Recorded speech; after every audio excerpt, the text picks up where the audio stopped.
Hello बच्चों। तो given question में हमें ये कहा गया है कि which of the following will turn lime water milky. यानी कि हम इस क्वेश्चन में चार ऑप्शंस गिवन है और हमें ये बताना है कि इन चारों में से जब हम रिएक्शन करेंगे इनका लाइम वाटर के साथ तो मिल्की लाइम वाटर कब होएगा। तो सबसे पहले तो हम बात करते हैं इस क्वेश्चन में की कॉन्सेप्ट के बारे में। और इस क्वेश्चन में हमारा की कॉन्सेप्ट हो जाएगा रिएक्शन विद लाइम वाटर। इन सबका जब हम रिएक्शन करेंगे लाइम वाटर के साथ तो वो डिफरेंट डिफरेंट रिएक्शंस के बारे में हम स्टडी करते हैं। लाइम वाटर बेसिकली क्या होता है? स्लेग्ड लाइम, जिसको हम ये भी कह सकते हैं कि कैल्शियम हाइड्रोक्साइड है। उसका फॉर्मूला होता है CaOH ट्वाइस। अब इसको जब हम रिएक्ट करेंगे ए ऑप्शन में कार्बन डाइऑक्साइड के साथ, जो कि रिएक्शन कुछ इस तरीके से होता है CO2, जो कि है गैसियस फॉर्म में ऑब्वियसली, साथ में इसका रिएक्शन होगा कैल्शियम हाइड्रोक्साइड यानी कि लाइम वाटर के साथ, ये होते हैं एक्वस फॉर्म में। और ये हमें प्रोडक्ट देगा CaCO3, साथ में ये होएगा सॉलिड फॉर्म में, और साथ में हमें मिलेगा H2O लिक्विड फॉर्म में। CaCO3 होता है कैल्शियम कार्बोनेट और H2O है हमारा वाटर लिक्विड फॉर्म में। अब देख सकते हैं हम कि रिएक्टेंट साइड में और प्रोडक्ट साइड के सारे जो मॉलिक्यूल्स हैं वो सारे बैलेंस्ड हैं। ये एक बैलेंस्ड रिएक्शन है। और ये जो CaCO3 होता है ये एक PPT होता है, व्हाइट PPT, और ये होता है मिल्की फॉर्म में। बेसिकली क्या होता है, जब हम कार्बन डाइऑक्साइड गैस को पास करवाते हैं इस लाइम वाटर से तो हमें ये मिलता है कैल्शियम कार्बोनेट, और वो व्हाइट पीपीटी यानी कि वो टेस्ट ट्यूब में नीचे बैठने लग जाता है, जिसके कारण जो पूरा जो सॉल्यूशन प्रेजेंट होता है टेस्ट ट्यूब में वो मिल्की मिल्की सा दिखने लग जाता है। और साथ में हमें वाटर भी दिखता है, वाटर भी होता है, मतलब प्रेजेंट ही होता है वाटर। तो और एक और चीज हमें याद रखनी है कि ये जो रिएक्शन है ना, ये रिएक्शन हम यूज भी करते हैं कार्बन डाइऑक्साइड को टेस्ट करने के लिए। मतलब सपोज कोई रिएक्शन में कार्बन डाइऑक्साइड गैस का रिलीज हो रहा है तो हमें पता नहीं है कि कौन सी गैस रिलीज हुई है, तो हम अगर उस गैस को पास करवा दें भी चेक करने के लिए कि कार्बन डाइऑक्साइड गैस रिलीज हुई है या फिर कोई और गैस है, स्लेग्ड लाइन से उस गैस को अगर पास करवा दे हम तो हमें पता चल जाएगा अगर वो सोल्यूशन मिल्की हुआ तो हाँ कार्बन डाइऑक्साइड गैस रिलीज हुई है, अगर नहीं हुआ तो कार्बन डाइऑक्साइड गैस रिलीज नहीं हुई है। और इस रिएक्शन में बबलिंग भी होती है। जब कार्बन डाइऑक्साइड गैस को पास करवाता है और उसका रिएक्शन होता है CaOH ट्वाइस के साथ तो बबलिंग होती है ऑफ गैस। और साथ ही साथ ये जो रिएक्शन है ये रूम टेम्परेचर पे भी पॉसिबल है। अब सेकेंड रिएक्शन की भी एक बार हम बात कर लेते हैं, जो कि ये कार्बन मोनोऑक्साइड B। अब कार्बन मोनोऑक्साइड जो होता है वो कैल्शियम हाइड्रोक्साइड के साथ जब रिएक्ट करता है ना वो कैल्शियम फॉर्मेट देता है, और रिएक्शन इस तरीके से होता है। ये कार्बन मोनोऑक्साइड है और साथ में होगा इसके CaOH ट्वाइस।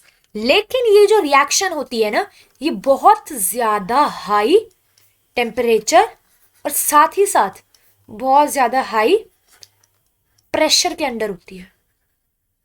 और हमें क्या मिलता है इधर प्रोडक्ट साइड में? कैल्शियम फॉर्मेट, जिसका फॉर्मूला होता है CaCOO ट्वाइस। अब ये रिएक्शन अभी बैलेंस नहीं है, इसलिए जब हम यहाँ पे 2 मोल्स लेंगे इसके कार्बन मोनोऑक्साइड के, अब ये रिएक्शन हो गई हमारी बैलेंस। बेसिकली क्या होता है, जब इस कैल्शियम हाइड्रोक्साइड या फिर हम कह सकते हैं लाइम वाटर का रिएक्शन करवाते हैं कार्बन मोनोऑक्साइड के साथ, तब ये रिएक्शन हो तो जाता है लेकिन ये होता है बड़े हाई टेम्परेचर और प्रेशर पे, और हमें देता है ये कैल्शियम फॉर्मेट। और ये जो कैल्शियम फॉर्मेट होता है ना ये सॉल्यूबल होता है वाटर में। और ये जो रिएक्शन टेक प्लेस करती है ये होती है हाई टेम्परेचर और हाई प्रेशर पे, जिसके कारण इसका मतलब ये है कि ये रिएक्शन पॉसिबल नहीं है रूम टेम्परेचर पे, क्योंकि इसके लिए हमें बहुत ज्यादा टेम्परेचर और प्रेशर चाहिए, इसलिए रूम टेम्परेचर पे पॉसिबल नहीं है।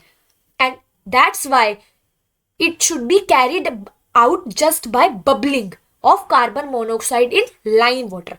मतलब ये जो रिएक्शन है ये रूम टेम्परेचर पे पॉसिबल नहीं है, इसलिए हम इस रिएक्शन को कंसीडर नहीं कर सकते भी बबलिंग हो रही है और लाइम वाटर मिल्की हो रहा है, क्योंकि इसके लिए हमें डिफरेंट कंडीशंस रिक्वायर्ड और यहाँ पे हमें मिल रहा है कैल्शियम फॉर्मेट जो कि ये सोल्यूबल इन H2, जिसके कारण जो बी ऑप्शन है हमारा इनकरेक्ट है।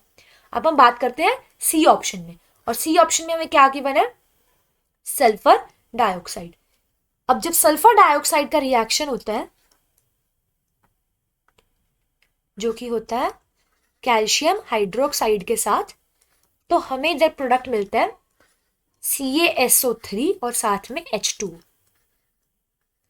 अब बेसिकली क्या होता है, ये रिएक्शन में जब कैल्शियम हाइड्रोक्साइड कंबाइन करता है सल्फर डाइऑक्साइड के साथ, तो ये हमें इधर मिलता है calcium sulphide, SuLFite, calcium sulphide, और साथ में मिलता है वाटर। लेकिन ये जो रिएक्शन है ना, ये रिएक्शन अकर करती है, the solution needs to be in boiling water, यानी कि ये जो रिएक्शन भी ना रूम टेम्परेचर पे अकर नहीं हो सकती। रूम टेम्परेचर इस रिएक्शन को अकर करवाने के लिए रिक्वायर्ड ही नहीं होता। इस रिएक्शन को अकर करवाने के लिए एक प्रॉपर सॉल्यूशन को नीडेड होती है बॉइलिंग वाटर की, इसलिए जो कि मतलब इतना ज्यादा टेम्परेचर सब कुछ रूम टेम्परेचर पर रखना हो ही नहीं सकता, जिसके कारण ये रिएक्शन भी हम कंसीडर नहीं कर सकते कि यहाँ पे मिल्की फॉर्मेशन हो रही है, मिल्की प्रोडक्ट फॉर्म हो रहा है, तो ये सी ऑप्शन भी इनकरेक्ट है।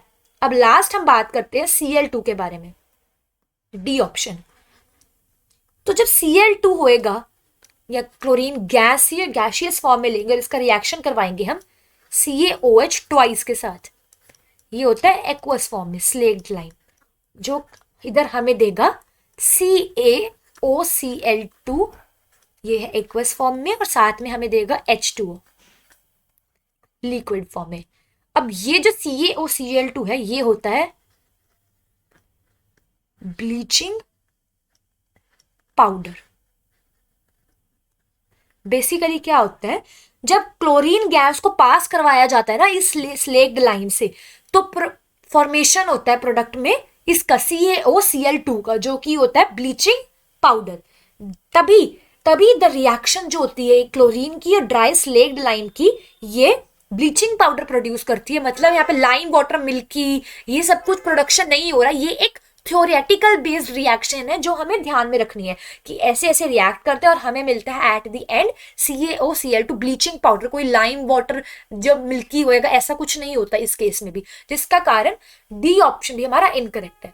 तो अगर हम ध्यान से देखें तो सुटेबल ऑप्शन हमारा जो मैच हो रहा था क्वेश्चन से वो था ऑप्शन ए। जब कार्बन डाइऑक्साइड गैस को हमने पास करवाया था CaOH ट्वाइस से और हमें मिला था कैल्शियम कार्बोनेट और वाटर, तो ये है हमारा फाइनल आंसर जो कि हो जाएगा ऑप्शन ए। तो एक बार हम अपना फाइनल आंसर भी लिख लेते हैं इधर, option A CO2। So now I hope you all understood this question. All the best.